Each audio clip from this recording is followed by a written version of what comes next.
We're here to honor those who lost their lives on that day 10 years ago. Hopefully by the time this day is over, you'll leave here with a great sense of patriotism, as well as a feeling of respect and honor for those who have maintained our freedoms and liberties. The bell would be sounded 3 times, once for the World Trade Center towers, the second time for the Pentagon, and for the 3rd time for Flight 93 in Pennsylvania.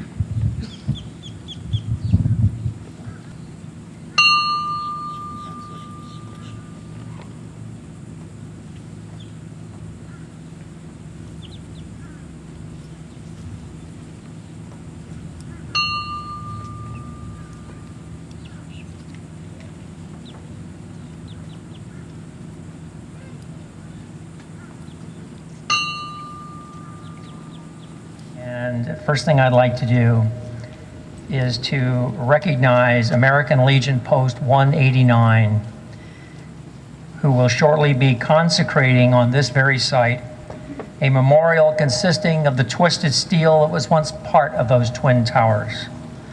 The effort to obtain and to memorialize these remains is a remarkable act of patriotism, and we're here today to talk a little bit about and reflect on patriotism. But it's a remarkable act of patriotism, specifically on the part of those involved in this project. Common definitions of patriotism: love, loyalty, and allegiance to our country. Support for our country by voluntarily exercising our rights to participate in the process of governance. A willingness to defend and, if necessary, die for our country. While ceremonies such as this serve an essential role in helping us reflect on just what patriotism means, I believe that true patriotism is best expressed through a voluntary inner call to action. And again, that's reflected in the volunteer efforts of all those groups here today that help put this very special ceremony and remembrance on for all of you in Sebastian. I would like to share with you some of the ways that we all can choose, and it's a matter of choosing to practice patriotism in our everyday lives.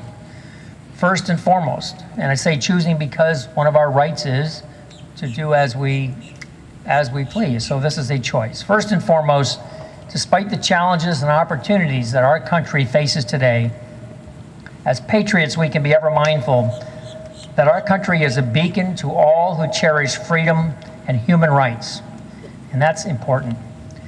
The values upon which America was founded are best expressed in our Declaration of Independence, where our founding fathers wrote, as you all know, "We hold certain truths to be self-evident, that all men are created equal and that they are endowed by their Creator with certain unalienable rights, that among these are life, liberty, and the pursuit of happiness." Those are our values. I believe one of the best ways we can practice patriotism is to embrace these through example in both our personal and professional relationships. Doing so can help ensure, and this is very important, that our nation's values are preserved and passed along to future generations. Another way to exercise patriotism, I believe, is to be informed and to vote. America was founded on principles of democracy, and what gives our country its greatest strength are citizens from all walks of life, all cultures, keeping informed about the challenges and opportunities that face our nation, and then voting to make their voice heard. For patriots understand that our founding fathers put their very lives at risk to allow all our citizens to have representation in the laws that govern our country. But patriotism is actually more than just flying a flag on national holidays or voting on election days or even service to the country in the ways I've just mentioned. I think it's remembering that we are part of an essential process and that doing our part to keep that process alive. Please remember the words of Lincoln when he said at Gettysburg that we are a government of, by, and for the people. It's all about us. That means all the people, regardless of gender, race, religion, whether native or naturalized citizens.